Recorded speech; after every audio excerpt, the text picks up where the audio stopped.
नैहर में नीमन रहे राहुल रोहित यार हो, ससुरा में मिलल सखी मौगा भतार हो।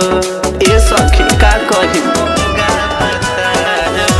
नैहर में नीमन रहे राहुल रोहित यार हो, ससुरा में मिलल सखी मौगा भतार हो।